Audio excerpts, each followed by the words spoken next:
Hi, Mickey. I noticed. Hey, Bob.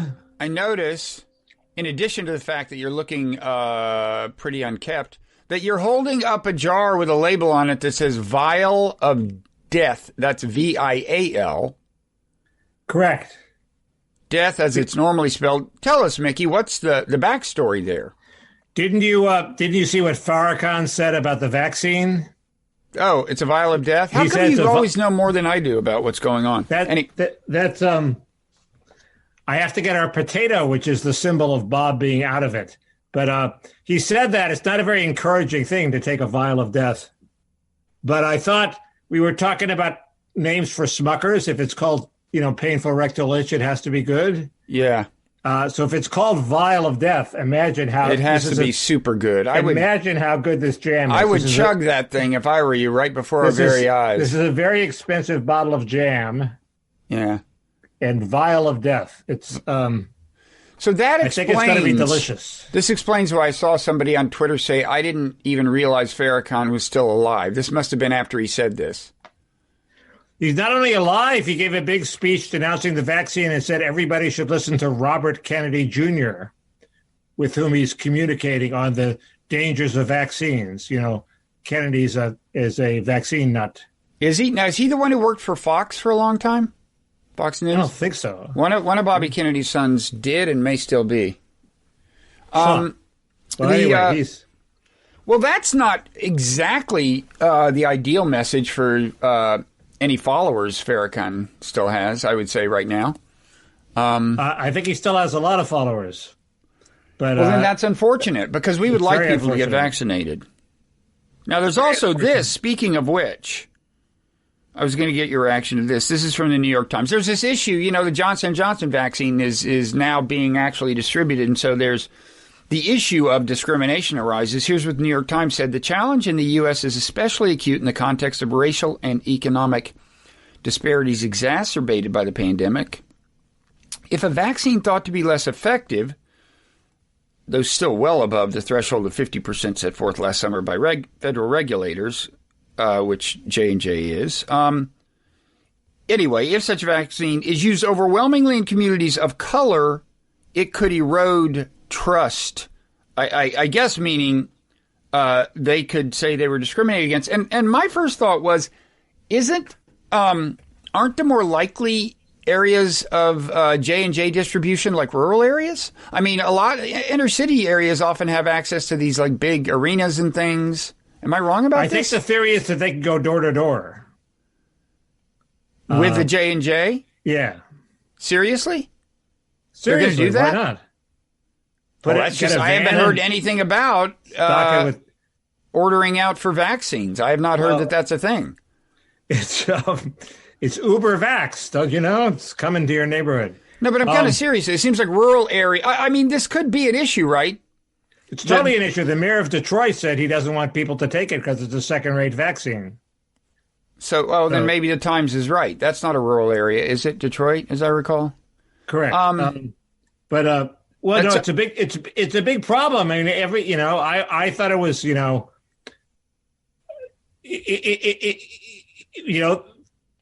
lot of people said, well, they wanted to wait, and so I thought it was a good thing if they let the rich white guys take it first, and then people could see it wasn't poisonous and they could take it themselves.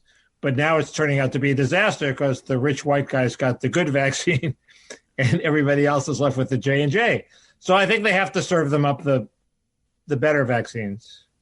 Why not? But then what do they do with the J&J? Well, there are rural areas and some but then they'll complain that it's a blue state plot. That's what I mean. That the red areas are being oppressed again by globalist elites. Catholics don't like it either because of the role of fetal cells in its development. So that's a whole bunch of people. Yeah, I think it's a problem. Not just Catholics. It's a challenge, as we say. But probably a lot of evangelicals will sing that tune too, right? I don't know. Good question. Now, I looked into the numbers a little. We don't have to get into this right now. But in trying to figure out how, there was a lot of kind of facile reassurance about the J&J vaccine, right? Like, on NPR, well, we called a doctor to see whether it's really inferior. And then they quote the doctor saying, they're both super great vaccines, and then that's it. But the fact is, its efficacy rate is much lower, according to the trial 3. There are also all these headlines about J&J is now popular, one and done. You don't have to come back. So, well, there are people who value that. Yeah, some people will value that, and I don't know. Let's see what happens. What I don't like is the is this PC thing where if you talk about hesitancy, you're blaming the victim. It's racist to say that minorities are hesitant. Well, if you mention Tuskegee enough, people are going to think you might be a little hesitant, and that's a big problem for government to solve. And it's not racist to not ignore it. So, well, now you're talking about hesitancy about vaccines at all, not about J&J. But everything, well, it's just a question of access. Let's get the access right. Well, get the access right, but also worry about the hesitancy. I mean, they have to address it now. If we have the mayor of Detroit and Farrakhan and the Catholic Church out there denouncing this vaccine, it's going to have to be addressed. You can't paper it over. I think it's a bigger problem than people are saying. I mean, the thing. So first of all, I think we have never on this show at least said what it is that efficacy rate means. I think I'm now clear on it. Do you know what efficacy rate means? No, go ahead. Okay, here's what it means. If the efficacy rate is 95%, which it is for Pfizer and Moderna, means that according to these studies, if I, a vaccinated person, and an unvaccinated person are faced with the exact same situation, like guy with COVID coughing in our face, my chances of getting COVID are 1/20th of the guy who didn't get vaccinated.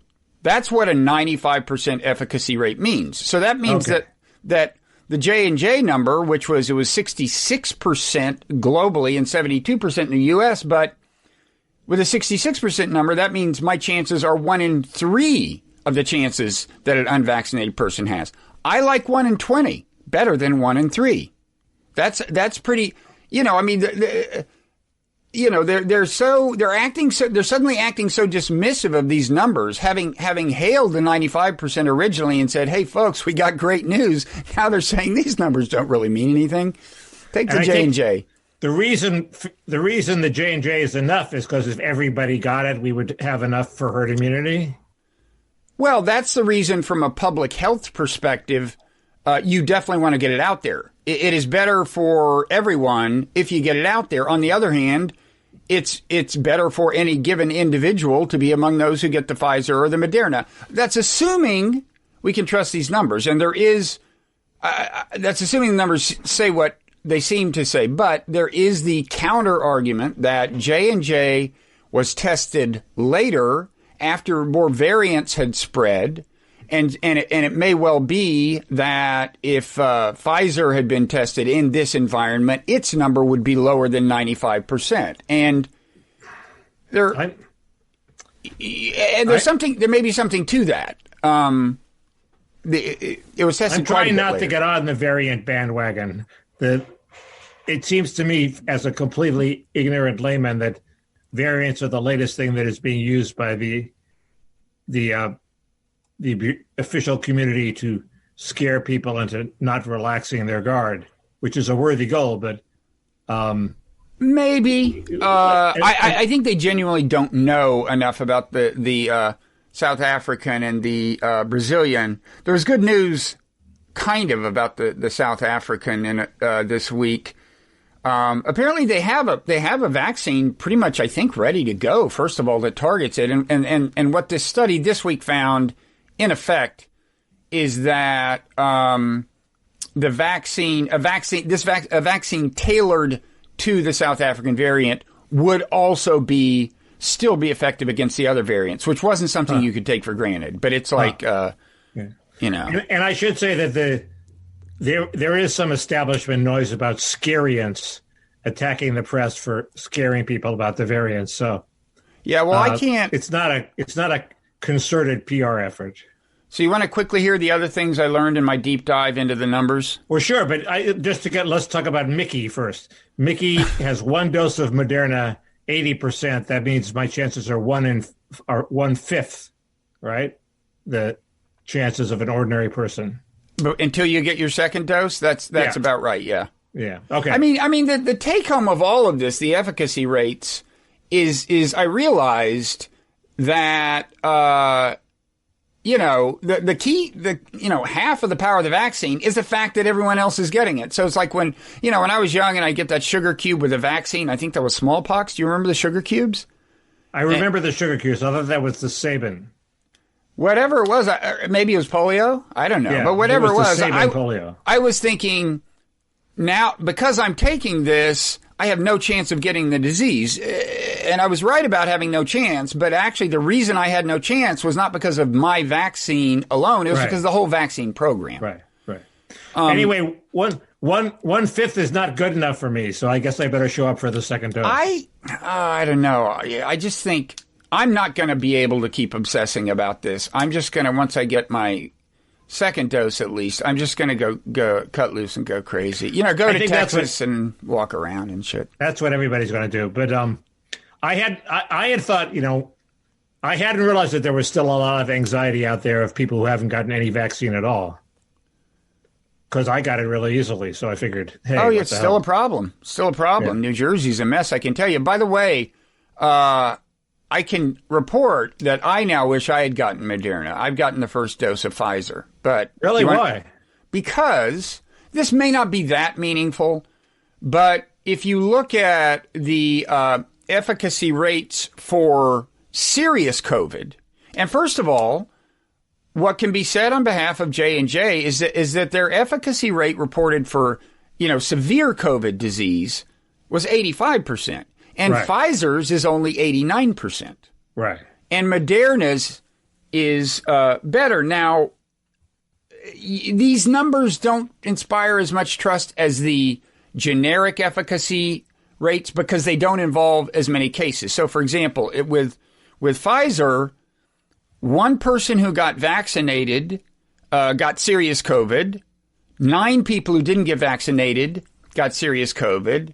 And that's how you get the 89%. But that's not a lot of numbers. However, with Moderna, you will be happy to hear 0 people who got the vaccine got serious COVID. 30 in the control group, in the placebo group, got it. So you should be happy. I am happy. That's 100%. 100% serious COVID. Go Moderna. Final thing, final number? Want the final number? Yeah. One thing you've heard that they say is, they say this about, one thing you hear about J&J, is they say, and about all these vaccines is they say, have you heard this? Like, the bottom line is no one who got the vaccine died of COVID. Have you heard this? No, but that's a good line. It's a terrible line. You know why? Because there's long-term effects of not dying of COVID that are really bad. Like in the Pfizer study, in the 20,000 people who got the vaccine, it's true, 0 died of COVID. You know how many died among the 20,000 who didn't get the vaccine? 0. 0. With Moderna, it's 0 and 1.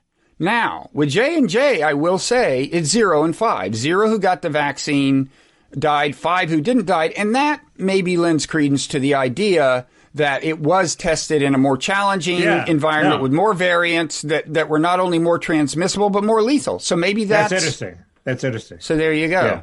There you go. You buried the lead. I wanted to build up to a crescendo. Okay. That was a crescendo. That's all Farrakhan trick, too. Vial of Death. Good name for a rock group. So is it better than the Scariants? Is what better? The Scariants would be, a good folk group. Vial of Death would be heavy metal. I think that's right. They're open for Axis of Evil. Yeah. That's an inside joke. That's a Parrot Room joke. That's Axis of Evil. That's an Anthony Blinken joke. Our non-Parrot Room audience does not know, perhaps, that you went to a rock concert with Anthony Blinken, Mickey. Well, he was a friend of friends of mine. We went and saw the reunion of the reunion of Anthony and Mickey, let's say. No, just to bail you out of this alarmingly Joe Biden-esque. It was the reunion of big star Alex Chilton's band. Okay. When Alex Chilton was still alive. And Antony Blinken, not that this is enough to compensate for his foreign policy, but he made a funny joke. He's a guitarist. He's actually released some tracks on the web. And he said there should be a band name called Axes of Evil. Yes. AXES, folks. But Axe as in guitar. He hasn't been... Has he been bad lately? He's been tough on China. We like that. I like that. Wait, what did he do to China? I'm not sure we like it, but how was he tough on China? I forget now. He gave some speech He gave a speech where he said, "We will be." There was some supposedly resounding line that I made fun of on Twitter. What he said was, we were wrong before. We didn't realize the swath of destruction that trade with China would cause to our workers, and we're not going to do that again, which I thought was a very heartening sign. And Alan Donaldson blogged that, Biden is continuing Trump's policies. When is he going to, on trade, when is he going to admit it, that he hasn't ripped up Trump's playbook? That's on trade, not on the Uyghurs. Not on the Uyghurs. Well, they're claiming that they're going to take a tough line on human rights stuff, and I suspect they'll take a tougher one than Trump did on balance globally. And also before the strikes in Syria, which I know were not something you would do, they were in contact with the Iranians to say, hey, these are just strikes. We don't want to disrupt the relationship. This isn't aggressive. This is all very calibrated. We just want to tell these guys not to fuck with us. So, well, better than not saying that. But on the Iran front generally, God knows they don't seem to be in any hurry to restore this nuclear deal, and they've, I think, made it needlessly difficult at this point.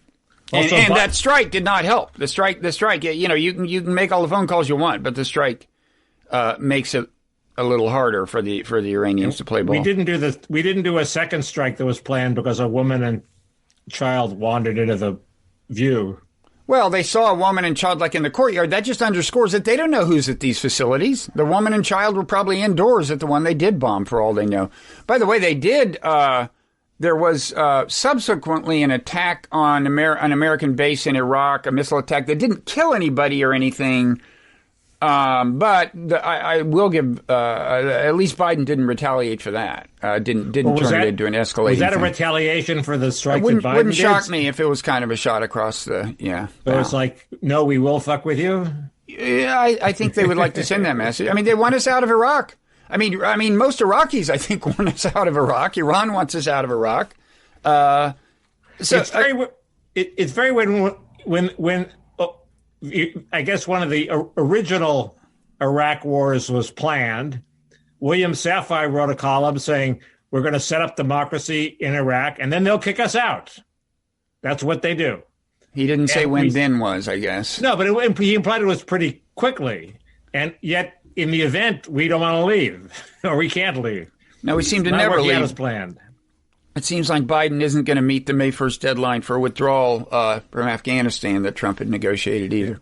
Well, as long as you link to an article that attacked Albright and various people for resisting withdrawal from Afghanistan, but are you just comfortable with the fact that when we withdraw, the Taliban are going to take over and women's education and empowerment is going to be dead and it's going to be like a nightmare there for a few decades? I'm not comfortable with it. I mean, I don't know exactly what's going to happen, but if the only way to prevent that is for us to stay there forever, I just think ultimately you have to let countries work out their own things. And I mean, I'll give you an example. It would not surprise me if we'd be in a better place than we are now had the Taliban continued to, had we not invaded in the first place. And Taliban rule, who knows, might have evolved in its nature. I don't know. But it's like Vietnam, It's like, what, should we have stayed there forever? As it happens, we didn't. And in the short term, things were worse as a result of that, probably. In the long term, You know, it's a country that's doing pretty well and we're on pretty good terms with. That could not have happened without us leaving, I think.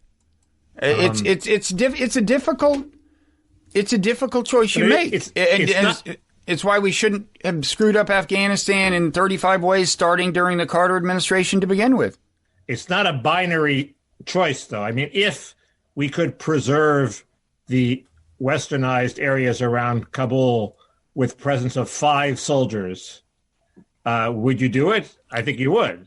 Yeah, but it's notable. It's a balance. It's not like zero or everything. What do we have there now? Like 7,500 or something? I mean, not very many. If such a small contingent is what stands between Afghanistan and catastrophe, what does that say about the inability of that government to fight for itself, right? I mean, it's like, you know, it's, you know, we have great weapons and everything, but we could give them some of those weapons, right? I mean, why is it that after 20 years we can't prepare the situation such that the government would have a fighting chance? It's hard to believe that they have much popular support if that's the case. I don't know. I don't know what the problem is. All my knowledge of the superiority of the American soldier, it comes from the movie Black Hawk Down, which I realized was a work of cinematic license and not necessarily militarily realistic, but it basically portrays one American soldier as worth 100 of the people attacking them. Unfortunately, there were 200 people attacking them, so they got killed. But yeah, but aren't these people trainable? I mean, there may be certain kinds of weapons we just don't want to leave behind. Maybe we don't want to leave night vision goggles. I don't know, but still, you would think that if the government has much intrinsic support, we could prepare things so that they'd have a chance. I don't know. And wait, so what do you think Biden does in Afghanistan? Probably kick the can down the road and say, can we negotiate for another 6 months? And then who knows? But we have an agreement. Doesn't he have to stick with the agreement? He rips up Trump's withdrawal agreement? He might convince the Taliban to extend things 6 months. I don't know. Trump ripped up the Iran deal. Apparently it happens. Right. And well, don't get me started on that. On Biden's failure to act in recognition of the fact that that's the history of this, that you know, we're the ones who reneged on the deal. We shouldn't sit around demanding that they go first. So we should just say we want back in the deal. Sanctions are gone. Here we are. And what if they say, well, the idea is that we're continuing these enrichment programs. Sorry. The idea, given that what happened was we left the deal. We abandoned the deal. Iran remained in compliance for months and months and months. And then slowly, incrementally, in hopes of pressuring us to get back in or in hopes of getting more sanctions relief from Europeans or something, they then started becoming non-compliant in these very measured increments, clearly like a negotiating tactic. Right. Given that that's the sequence of events, for us to say what Biden is saying, which is we're not going to get any sanctions relief until you come back completely in compliance, that's bullshit. We reneged on the deal. So we should do some sort of staged. We remove these sanctions. If anybody is going to have to go first, it should obviously be the party that reneged. Okay, this is just common sense. Now, it would be easy to quietly negotiate the kind of thing you're describing if Biden wanted that, right? To say, well, we're kind of going at the same time. But it's Biden who or maybe Blinken was the first one who did this, but somebody in the administration who first made this very public demand, you go first. What? Anyway, time is running out. They've got an election in, I think, June in Iran. And why does that affect things? Well, because right now you have a moderate president, Rouhani, who, and the failure to restore the deal and just the way we've treated them generally increases the chances that you won't have a moderate president. And the president isn't the ultimate leader of Iran, but the president is a very significant figure. And if the president doesn't want a deal, there won't be one. Sometimes people say we got to get rid of these sanctions we have to be softer and cave into the Americans. You don't think that ever happens? Wait, you mean, is there a big cave-in contingency in Iran? Well, sometimes the result is you elect a harder liner. Sometimes the result is you elect a softer liner, right? I don't think somebody more moderate than Rouhani is in the cards, given the lay of the land. And again, given the fact he went out on a limb and did this deal, and it has brought them nothing but grief and sorrow because we reneged. And we brought the rest of the world with us and kind of forced them to maintain the sanctions as a practical matter. So, no, you think somebody's going to win on the platform of cooperate with the Americans now? Yeah. Okay. Not in my bailiwick. I defer to you. I will say, finally, there was a little bit of good news this week. The U.S. backed off on a threat it had made or something, so things are slightly more hopeful at the moment. Okay. But what is in my bailiwick, Bob, as you remember from the New Republic days, is welfare. And the reason I was late this morning, the first reason I was late, uncharacteristically late. I'm usually punctual. You know who was You know who always showed up on time? I learned this from a friend of a friend. Who? One of the least likely people you would think. Bob Marley. always showed up on time. So I am less punctual than Bob Marley. That's bad for his image. We shouldn't say that publicly. This is actually a brilliant move on the part of the Democrats. They've managed to sneak the restoration of welfare payments to poor people who don't work and to rich people who don't work, for that matter, into the COVID bill, where it's been completely ignored, and they're voting on it like now, and the press didn't pay attention to it at all, so it sort of snuck through stealthily until recently, when the administrators started to boast about it. Now it's getting some attention, but it's only for 1 year. But the theory is, after a year, they'll never be able to take the checks away, so they'll vote to extend it further. Yeah. And it's universal. It's more universal, so the checks don't just go to the poor the way AFDC did. The old welfare program, they go to the poor and anybody up to $75,000 who has a kid, $3,000 a year per kid, or $3,600 per kid. And so it has that political cover in theory. I think our regular viewers and listeners are familiar with everything you've said so far. Really? Yeah, I think we've made something of a ritual of talking about this. Really? Okay. I was told I just came from a radio show where they said I was too technical, but okay. So I don't mean every nut and bolt, it's all, the key point is there are two sort of things that may be new. One is it's very hard for me to get anybody interested in it. Not obviously the Democrats. You're not kidding. The Democrats are not interested. The press isn't interested because they like it. Half the Republicans, like Ross Douthat and Ramesh Ponnuru, are for it.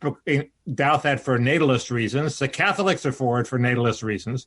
So it's being pitched as a way to avoid abortion. You could have an abortion, or you can get this, but we're giving you this $6,000 check for 2 kids if you don't have an abortion. So there'll presumably be fewer abortions. And the second thing is, of course, that a lot of the terms that we used back in the day, in the mid 90s, when this was a hot issue, like underclass, are now politically suspect. I mean, I just wrote I haven't seen anybody use the term underclass. The fear was that welfare subsidized an underclass of non-work where and non-marriage. Underclass meant a kind of a culture of poverty, or what? Concentrated geographically. Right, but the idea was yes, that a culture had developed which itself sustained the poverty. Well, that was my idea. The underclass was bravely promoted by William Julius Wilson, who did not use the term culture. Who was black for our younger viewers. He's an eminent sociologist now at Harvard, and he talked about structural factors like none of the men in the community have jobs. Okay, right. So that they're not marriageable, so there's no marriage. Doesn't really involve a cultural mechanism. It involves a lack of opportunity, lack of jobs in the neighborhood. People like, there's a long tradition of talking about the culture of poverty dating back to Michael Harrington, who was definitely on the left. So I wouldn't think it should be racist, but I think now nobody's bought. I've been shopping around an op-ed. Nobody's buying it. Okay. Well, like I told you, as I said last week, I mean, a pandemic that's wiped out millions of jobs is a difficult time to get people concerned about work incentives, right? Because incentives don't seem to be the problem right now. The shortage of jobs does. Right. And that's the genius of it. You pass it as a temporary pandemic measure when even I would be for it. And then as they've already pledged, you in a year, you come back and you have another vote probably in another reconciliation bill to extend it. And then it becomes permanent, whether there's a pandemic or not. So, yes, you're right. The pandemic is part of the brilliant cover. But the second thing is, the center on budget and policy priorities, which is always the straight, we have the numbers, the press treats us because we have honest numbers. They were for anti-poverty measures. All they cared about was money, but they were sort of very sober and green eye shade. Now it's the piece out saying they've gone woke, okay? Work requirements are racist. And they specifically cite the cover of the New Republic that came out in '96. Did it have your name on it? Oh, the one with the picture of the welfare mother? There's a young mother smoking with her infant. And the implication who I'm guessing was black. I'm guessing this one was black. Weren't you editor then? Aren't you responsible for that? I did not run that cover.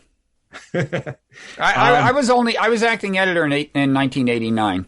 So who was editor? I completely disavow. That was probably Andrew. It's probably, could have been, what's his name? Or could have been what's his name? No, could have. It was Andrew, then Rick, and then Michael Kelly. I think it was an interim period when there were two players I won't identify editing the magazine. Anyway, I co-wrote the editorial unsigned, but I did not have anything to do with the picture. And when I saw the picture, I goes, well, this is a little much, but that is how Marty saw the issue. His wife was a therapist who who worked with many of these families. This is Marty Parrot's owner and editor-in-chief of the New Republic. The owner of the New Republic, and the editorial was specifically geared to it being the culmination of Marty's crusades against the culture of poverty, and so. I don't hold Marty against it, but now that cover is used as among the woke people, see how well, the cigarette does seem kind of gratuitous. It sounds like it is a fairly not essential, but an important point. Do you think single mothers who are poor, whose only source of income is welfare, and who never work are good mothers?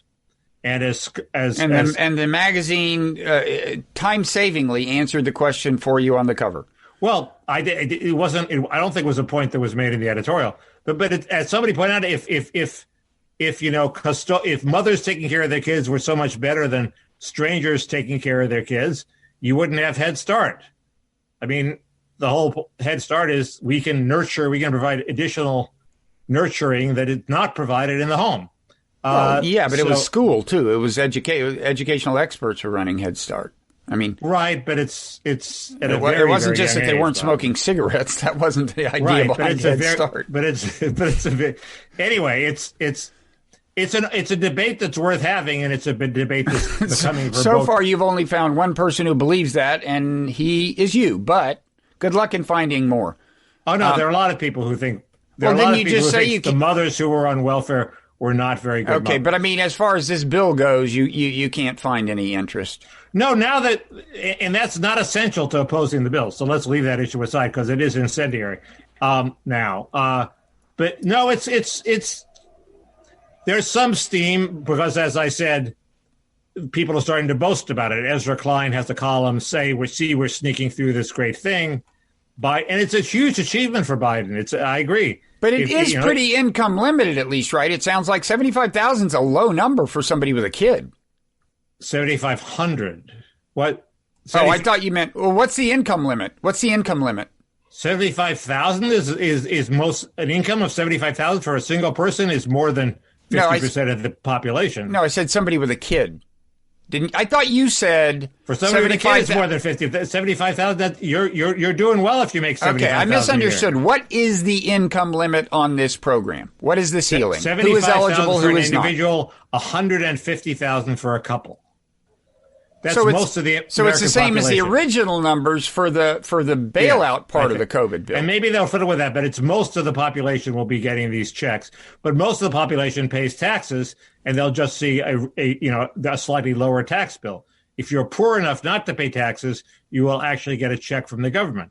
And if you add, maybe we covered this last week, if you add up the 6,000 for the kids to the 6,000 for food stamps, and add in Medicaid and maybe welfare and maybe housing subsidies, you have enough to live on in large, rural, low-cost parts of the country.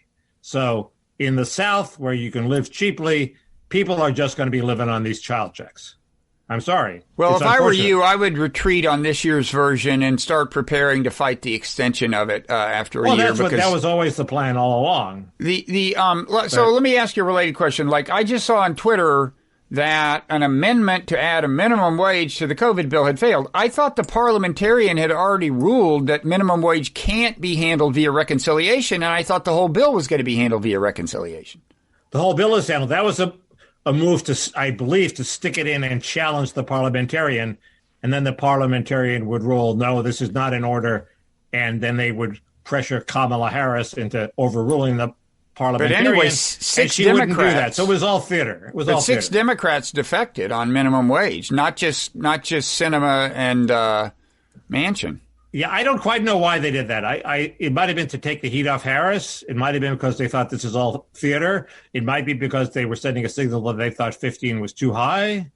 I don't know why they voted against it. I generally follow Jake Sherman he has this new outfit called Punch Bowl. He's formerly a Politico, and the Punch Bowl is usually pretty on top of it, and they have not explained the votes. They just recorded them. So I await his explanation. It'll be explained tomorrow, I think, but I don't know. Anyway, so I can't even get people on my side concerned, and what's worse, the guy who's most active in this is Marco Rubio, who I've always not liked because of his stand on immigration, and he's sort of the only hero around on this. So, bad day for Mickey. Well, on immigration, he's moving into Trump land, right? Aren't they all?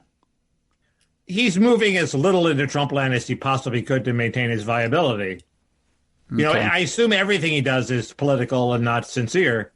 I think sincerely he is for amnesty, but he's moving more convincingly on this issue than on immigration. Now, can you tell me something? I mean, I have to say I've fallen off a little in my Bannon podcast listening because the plot just isn't moving as fast as it did back when, we were having an insurrection and stuff like that. But I check in every once in a while to see what their big themes are going to be. And clearly one big one is like zombie Biden. Can you tell me, is this a big one on the right generally? You know, the idea that Biden is completely gone cognitively. Kamala has to follow him around and, finish his sentences for him. You see it, and he's had some terrible outings where he stumbles and stammers. But I do not think the main fire on the right is not saying that Biden is not calling the shots. He seems to be calling the shots. He probably is calling the shots. And you can call the shots from your hospital bed if necessary. So I think it's sort of a muted complaint, but not the big complaint. They do think, I think correctly, that Biden is a political animal, and he sort of goes, wherever the main chance of politics of the moment is, which is why he's an effective negotiator, and he doesn't really have strong views, for example, on welfare. He was for welfare reform in '96, and now he's recreating welfare. And do you really think he cares about trans male athletes competing in women's sports? No, I don't think he cares about that. He's just doing what the interest groups want. So he's sort of a calculating machine without, but with a touch of humanity. I agree with that. So the one thing that can jeopardize it is Ron Klain is having a very high profile. He's tweeting, he's calling people out. His Twitter feed isn't that impressive, but it's more interesting than the usual chief of staff's Twitter feed, which was non-existent. And the higher the profile Klain gets, the more people will say that he's the de facto president. And that's troubling. That's bad news for them. They've made a big deal of a couple of things lately. One was, I guess, Biden was addressing some people in Congress via Zoom or something. And then he said, okay, that's it. I'm happy to take your questions. And then the White House cut the video feed off at that point. And then the other thing is, I guess it has been, is it true that he has not done an unassisted press conference yet where it's just him alone at the podium? He hasn't had press conferences, yeah. And there was one video where he was really saying, I'm getting lost here. That was really bad. I mean, look, I've always thought the decline was to some extent for real. I mean, I think he's capable of running the government for some time to come, but I don't think it's nothing. I mean, at the same time, they're making it seem so dark, and one thing I was wondering is, well, first of all, is it the case that on the right, there's just much more interest in conspiracy theories and there being some hidden dark plot and Kamala's secretly pulling the strings? I mean, the left did, or at least the resistance did, get caught up in a conspiracy theory of sorts, which was just reading too much into Russiagate-related evidence. Right. But that wasn't a crazy theory. It just...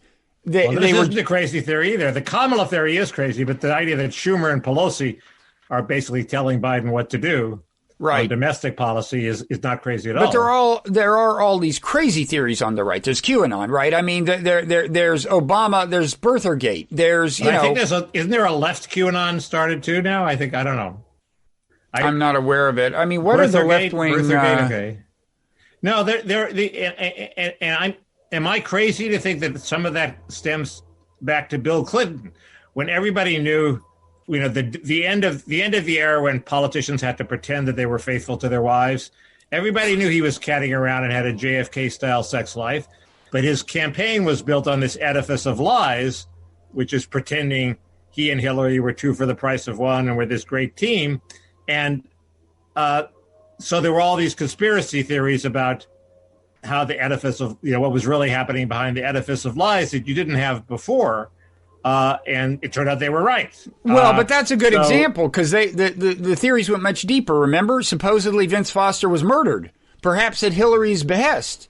And Janet Reno was having her love child or something. I mean, that was a little different, I guess. But the Vince Foster thing certainly merited an investigation. It didn't pan out, but the theory was he had an affair he had been in love with Hillary, and he was bummed out about it. I will say Hillary herself is conspiracy-minded. She actually used the phrase vast right-wing conspiracy. I didn't hear what you said, sorry. I said Hillary herself is conspiracy-minded. She used the phrase vast right-wing conspiracy seriously, which is just an obviously bad idea, even if you believe it. That's just an example of bad political judgment. But there was a right-wing conspiracy. I mean, if you hang around Washington long enough, you realize that there are sort of little conspiracies on when I was in welfare, there was a conspiracy to release these numbers that showed that welfare, when I was writing about welfare reform, there was a conspiracy of the anti-poverty people to leak these statistics and to get this op-ed in the Washington Post. And, and they were an important player in the whole thing. And if you ignore them, you didn't know what was going on. I'm sure the same thing is true with every other issue. Yeah, I was worried.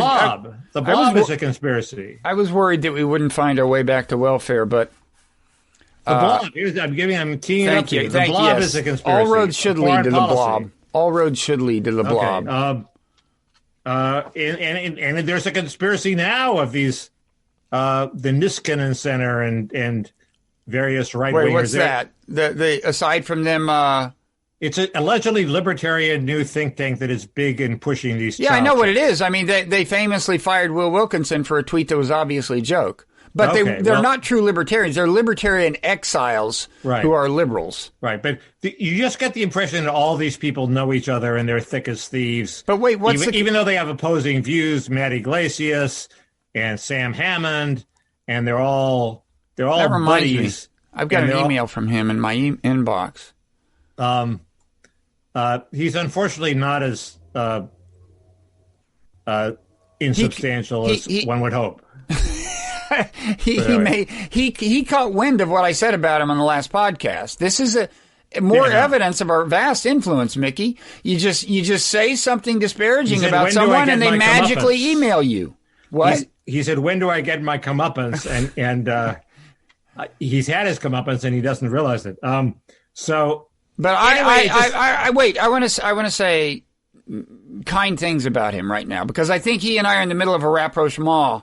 And we don't even know each other. We have fought from afar, and I think we're going to become good friends. So say what you will. You're probably going to. I'm not paranoid, Bob, but you're probably going to ally in support of welfare. That would be one conspiracy. Didn't you edit some of my anti-welfare diatribes in the 90s? I deny even knowing you during this part of your life, Mickey. No, I don't think I did edit. No, not the magazine pieces. I was one of about 35 people who were editor of New Republic books at one point during the long and slow evolution of your book. You're totally rewriting history. You were my main advisor on the book itself. Oh, come on. That's not what the first draft of your acknowledgement said. But we will get into that in the Parrot Room. That's Parrot Room. You were behind the racist push for work requirements, Bob. Yeah, I remember the note I sent you saying, Mickey, this book is good. I just don't think it's racist enough. Could you amp up the racism a little? Well, a viewer pointed out, Bob, that when I talked about the blues in a sort of fake urban patois, you took it up with gusto. So I think we should maybe examine that episode, and you may end up being canceled at the end of this.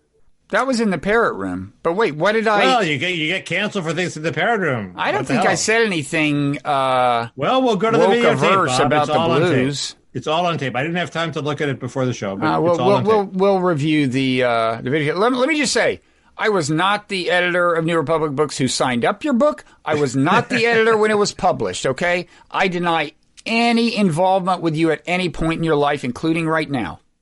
Okay. Fair enough. And, it came with the territory. You want this job, you got to inherit Mickey's manuscript. Several editors have lived to tell the tale. Well, I can count on your support. Don't worry. And the pathetic thing is you're the biggest ally I have. So it's it's not looking good for you then. It's not looking good. So I have you and Senator Rubio and Senator Lee. Wait, we're on the same team? I'm on the same team as Rubio, Lee, and you? No, you're not. But I don't think so. They are on the same team on this reinstitution of welfare. And the right is starting to wake up. It's possible that by the time it's made permanent that people will have woken up to it. Good luck with that. Why are you so unkempt? What's with the several days growth of beard, the shaggy hair? What's going on in your life? Bob, I'm not wearing a hat because my hair is in You're a such kept good shape. man. We got we have two applications of shampoo and one of conditioner. I mean, my hair is in great shape, and I have totally quit washing my hair, and it looks better than ever. Your hair looks very good. Thank you. I've exercised, and just because I'm wearing a sweatshirt doesn't mean I'm unkempt. You're kept. Are you kept in the Sunset Boulevard sense of kept? No, kempt. Oh, kempt? You're kempt? Yes, as opposed to unkempt. So what else is there? David Brooks controversy, the Donald McNeil controversy. Neera, my blob to thee. We have Neera Tanden's. Oh yeah, she bit the dust officially. Ascension to unconfirmed office. She crashed and burned.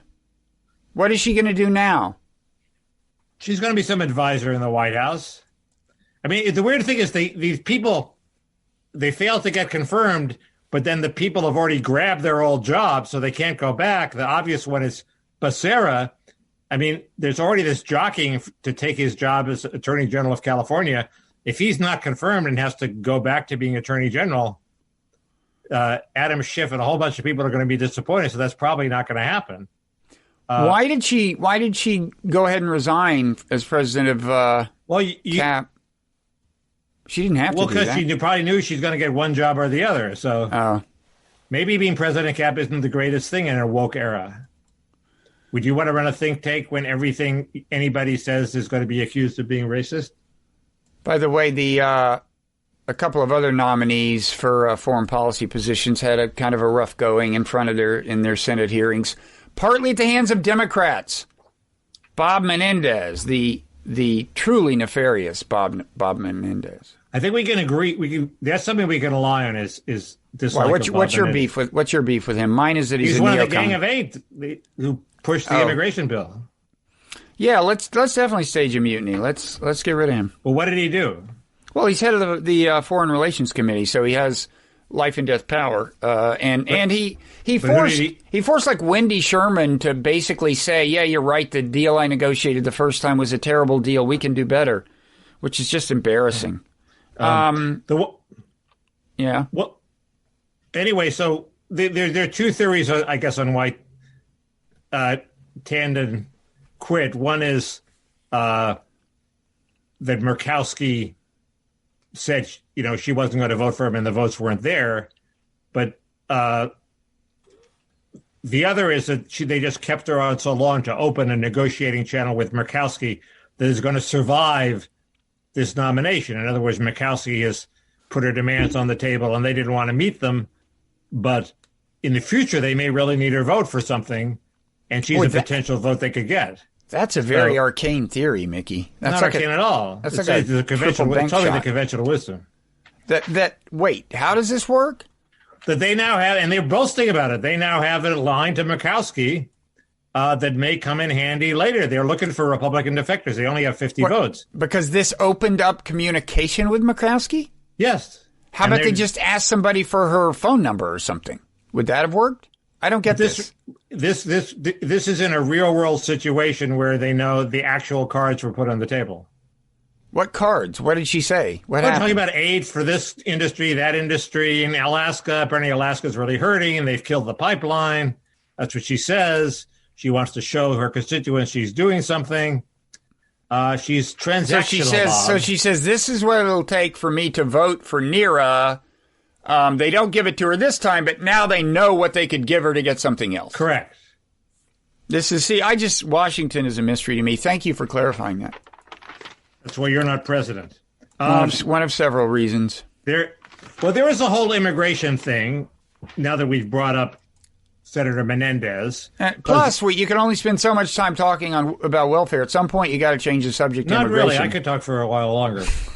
Let's do immigration instead. There was a time when I was obsessed with welfare. Everybody thinks I'm obsessed with immigration, but there was a time when Mike Kinsley told me, Mickey, how about one of every 3 items you write on welfare you just don't publish? And I said, I already do that, Mike. Let me compliment you. Let me compliment you on this subject. You said weeks ago that there was a mess brewing at the border that Biden was at some point going to have to deal with, and it was going to become more and more conspicuous and salient. And right. that does seem to be happening. I'm reading more about this. Interesting things have happened. First, the mess is brewing on the border, but my view of it was always it was a dilemma for Biden, an insoluble problem, because if he lets people in, more people will come and they'll gradually build up, and it'll be terrible PR to see millions of people, stacked up at the border in bad conditions. And, but yet if he cracked down, he's being like Trump. Okay. And the left gets upset. It turns out, and this is a theory first broached by Neil Monroe of Breitbart and Jessica Vaughn, who's an expert at Center on Immigration Studies. No, they are stoking it. Mayorkas is basically doing things that encourage more people to come because he wants to let in as many people as possible, and he will use the humanitarian crisis as an excuse just to process them more efficiently and get them in more efficiently. You think that's actually the case? And they'll get in too. You think that's actually the case? I think that is what he wants and the course he is pursuing. I think it might create so many political problems that you would think I don't think Biden would not be it. viable. And the key thing that happened this week is they didn't vote on Biden's big amnesty bill in the House, which is controlled by Democrats, right, and doesn't have a filibuster, right, because they took a whip count, and it was so awful. There was no support for this thing. They didn't even bring it to the floor. right. So that suggests that Biden is really suffering bad press on the immigration front, and this Mallorca strategy of sluicing as many people in as possible isn't going to fly. But so far it's flying. He's still pursuing it. He said something just yesterday saying, well, kids shouldn't be in detention. Families shouldn't be in detention. Well, that says to every family every person who might come with a kid, we're going to let you out. So more people are going to come. And, in summer, massively more people are going to come. This is not the time when they usually come. So that story is still developing, but it's not clear that they don't want the crisis. That, the crisis is a good thing for them. How widespread is this view that they want the crisis? Not that widespread. It's basically me and Neil Monroe and Jessica Vaughn. And I don't even think that the other people at the Center on Immigration Studies believe it. I don't think Biden wants the mess. It's so crazy. Right? Biden doesn't want the mess. Well, eventually they'll get around telling him and he'll put a stop to it. That's not nice. He can watch the news. He knows. Well, you can read the polls, and the polls are apparently terrible. So you must have been pretty happy when they backed off this bill in the House, right? This was a good day for Mickey. One of my issues is a nightmare, welfare, and the other is going okay. That's why I'm much more worried about the welfare thing, Bob, than the immigration thing. No, I'm wondering how they're going to handle the immigration thing, because, the COVID thing complicates it. People worry about people coming into the country with COVID. And then I heard, well, maybe they'll vaccinate them, and then you get complaints about that. Wait, American citizens can't get vaccines yet, and you're giving them to them? Well, Mallorca, they're trying to process them in 72 hours. So you show up at the border, in 72 hours, you get a vaccine, and we release you into the country. And then you have a hearing 2 years later that you never have to show up for. So basically, it's a way to sluice a whole lot of people into the country. And that seems to be...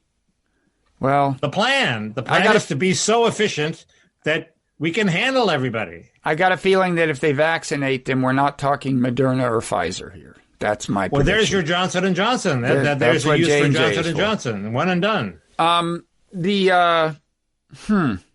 what about, so Biden is supposedly talking to the president of Mexico, somebody is, about stemming the flow at Mexico's southern border. Now, Trump got them to do some of that right, but I forget what leverage he used, and I don't know what leverage Biden's threatened tariffs. He threatened tariffs, and the Mexicans were so scared of him. He used the Nixon strategy of seeming to be an irrational madman. Yeah. And he actually scared them on tariffs, and they couldn't take a chance. So they don't really love the migration from Central America either, and their own people don't like it. So it's a question of. It wasn't a big sacrifice, but Biden is trying. AMLO has sort of made a demand for a big Bracero program of I think it's in the hundreds of thousands. It may even reach 1 million, but I think it's 100,000 of people who would be Mexicans who would be allowed to come here, work, go back to Mexico, send their earnings back as sort of an official program. And he mentioned that. I don't think Biden accepted it, but that seemed, at least to people who I follow, to be the price of him stanching the flow. That's a pretty heavy price. I don't mind some Bracero program, and I don't mind having a special relationship with Mexico where they get more people into America than other people. I mean, they're right on our border, and we have to be nice to them. But the number was pretty high. And it's a bad time, too. It's in the middle of a pandemic. Yes. So, Mickey, we're at an hour now, but we must say something about Andrew Cuomo, right? Yeah, I have a contrarian view, which is apparently not contrarian. Apparently, every boomer has the same reaction, which is that what he did wasn't so bad. It doesn't merit kicking him out of office. But there's two different categories of sin here. There's the Me Too, and then there's the hiding the data about the senior citizen. That's a serious sin. If he resigned over that would be fine. But there was a big revelation about that only yesterday. Right. So no, but I'm talking about the Me Too business. It seems to me if the Me Too business is going to kick you out of office, you have to lunge or pounce or make some physical. Well, he supposedly assault. did. He supposedly did kiss a woman on the lips without her permission at a wedding. It's not that threatening. Do you do that? Do you do that at weddings? Do you grab women and kiss them on the lips? You don't know, do you? I don't know. No, that was bad, and it was Cuomo's a thug. I mean, he's not a pleasant guy. You don't want to deal with him.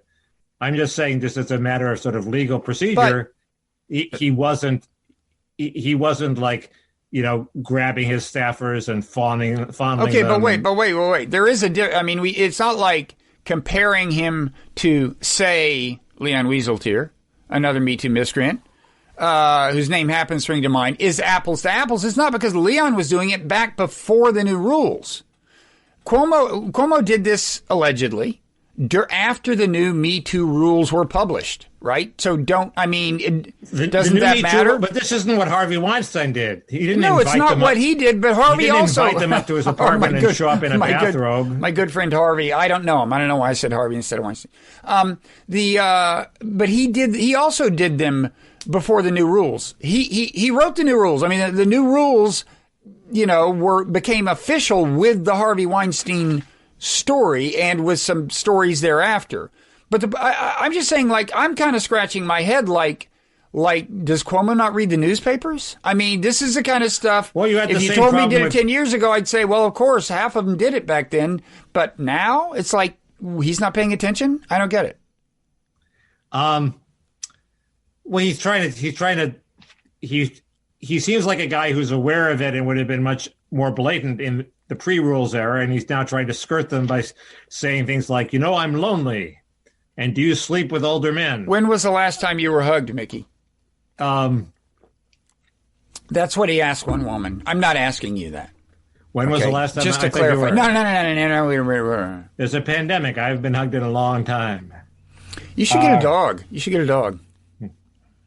I'm allergic to dogs. But when was the last time you've been hugged? Yeah, okay. They're... And she said, well, I think the woman said something like, well, I hugged my mother or father, blah, blah, blah. And he said something like, no, I mean really hugged. Yeah, okay. Creepy. We're approaching Packwood territory, and I didn't even think what Packwood did was so awful. Oh, but Packwood was worse. I'm a miscreant. I mean, this was pre-Me Too, but I think he just was grabbing women and fondling them and stuff. Basically. But my attitude was, if you took all the happy marriages that started with a guy grabbing a woman and fondling her, that would be a weight to put in the other side of the scale. So I realized that point of view was lost out. If ever there was a transition to the Parrot Room, if ever there was a conversation to be continued in the Parrot Room, Mickey. You're right. Today what Packwood did looks terrible. It didn't look great at the time, Mickey. This was sub-Packwood. Didn't look great at the time. Anyway, but apparently the young people these days think he clearly crossed the line and it was a toxic workplace. So. Yeah, I mean, you got three women already. That's, you got to think this may be the tip. It's the gravity of what they allege. It's not the number. Yeah, no, this is stuff that, for the most part, if you had heard about it 20 years ago, you would have said, well, isn't this pretty common? And the answer would have been yes, but the rules have changed, as they should. I don't think he's going to be removed. I mean, I don't think this is enough yet, unless there's some other shoe to drop. Anyway, that's my line. What's your line? I mean, maybe he's lucky that there's something to distract us from his fudging the nursing home death data, which is pretty egregious. There is a contrarian take, Bob. Thank you. I could write that for Slate. You could write that for Slate. Takes me right back. Those were the days. So you could go to Substack. You could churn out takes like that for Substack. And that reminds me, we've reached the plugging stuff part of our podcast. So there is my Nonzero newsletter, And boy, does that paid version of it bring a lot of like special content. Like, for example, on Monday, oh well, never mind. Anyway, there was something on Monday. You know, I've been publishing three a week, Mickey. You don't look as tired as you should. Last week I did. Last week you looked as tired as you should. Yeah, I know, because this week you look better. But also there's your kausfiles newsletter. I have a newsletter on Substack that comes out at the terrifying clip of one a month.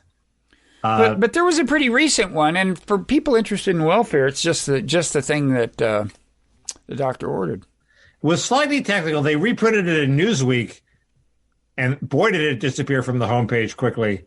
And it had some complaints. So, what are you using all these acronyms like AFDC? This is pretty technical stuff. And they were probably right. Newsweek's where it all began, right? Isn't that where you originally helped popularize the term underclass? Decades ago? Many years ago? I didn't popularize the term underclass. It was popular before. I take it back. But you were at Newsweek. Wilson and Ken Auletta both. Okay, I take it. Never mind. Talked about the underclass, and then there was an academic definition of underclass by Isabel Sawhill. None of that had anything to do with me. And the key point that the reason I don't think I'm going to get away with bringing it up is not all underclass areas are African American. They're white underclass areas. They're a lot more than Latino. ever, right? I mean, that's what Trump is about, partly. It's a good, interesting question of whether the Trump deplorables technically constitute an underclass area. The previous white underclass pockets were around Baltimore and around, I believe, Dayton, Ohio, and they were hillbillies. In other words, It really helps. If you want to create an underclass, some sort of prejudice is sort of an important ingredient. In other words, you want to create an insular community where people can't go get a job because they're discriminated against everywhere they go. And that obviously happens to black people. It could happen to Latinos. And it could happen in some areas to hillbillies. Doesn't usually happen to just generic white people. Okay, so we will. So that's. But anyway, I can't bring that up because then I brought up the topic of race, and then I'll definitely be canceled. We'll bring it up in the Parrot Room. I will tell you about walking across Missouri 3 years ago with my daughter, who walked across the whole country. I hate it. Missouri is the state I least like to drive through. Well, we'll talk about that. We'll also talk about the David Brooks supposed scandal. You're familiar with the David Brooks supposed scandal. Well, also Donald McNeil. We heard his side of the story, right? We can talk about that. You know, the guy who was fired from the New York Times using the N-word. We're never going to. He's still writing him. We're never going to stop hearing his side of the story. Is Tucker Carlson a socialist, as Glenn Greenwald claims? We will answer that question. Does Greenwald like that or not like it? Well, Glenn is kind of a socialist. I think he thinks it's a good thing. He says that approvingly, right? Yeah, that would be a compliment coming from him. What else? Oh, I want to talk about the January 6th hearings in Senate a little bit. I have an apology. Go ahead, sorry. No, I'm done. Go ahead. I have an apology to make to Mike Pesca. Good. Yeah, you were kind of. Yeah. Well, okay, that'll happen in Parrot Room. Amazingly rich Parrot Room we seem to be headed toward. And I guess that's it. We can talk, and we're gonna talk about whether you crossed the line and are going to be canceled for your blues, for your patois. Yes, I have no recollection of this. For your racist patois, I have no recollection. And I have a confession to make too. In the Parrot Room? That's great. Not a big confession. I was going to say we talked about the Woody Allen case last time, and the only thing I have to add to that, I might as well add now, I have determined that, yes, this the documentary on HBO is totally a Farrow and Company production. This is... there was a Megan Down link to who seems to be on the Woody Allen side of the story, linked to a very nasty review of that documentary about how it ignores all the evidence on Allen's side.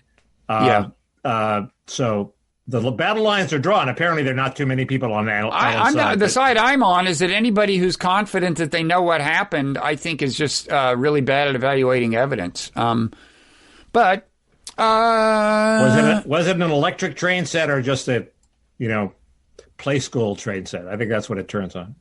You're getting into the weeds here. That's for the Parrot Room. And people can gain access to the Parrot Room at patreon.com/Parrot Room.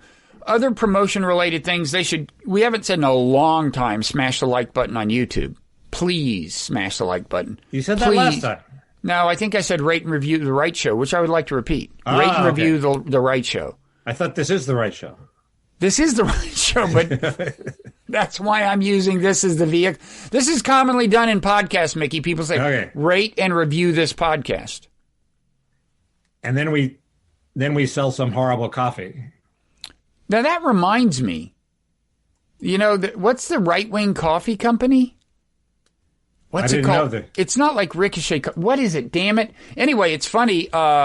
I had been listening to these National Review podcasts with Andy McCarthy because he was interesting about the electoral fraud stuff, the impeachment stuff, and it was always brought to us. Oh, it's black something coffee? Anyway, then January 6th happens, and somebody following it was. Damn it, what was the name of that coffee that they advertised on National Review? Somebody was saying, oh, this guy has a whatever they call, Black Rifle coffee, was it, or something? I don't know. Yeah, it's Black Rifle coffee. And never heard of it. And there was a big deal about how some of the people in the riots had Black Rifle Company patches.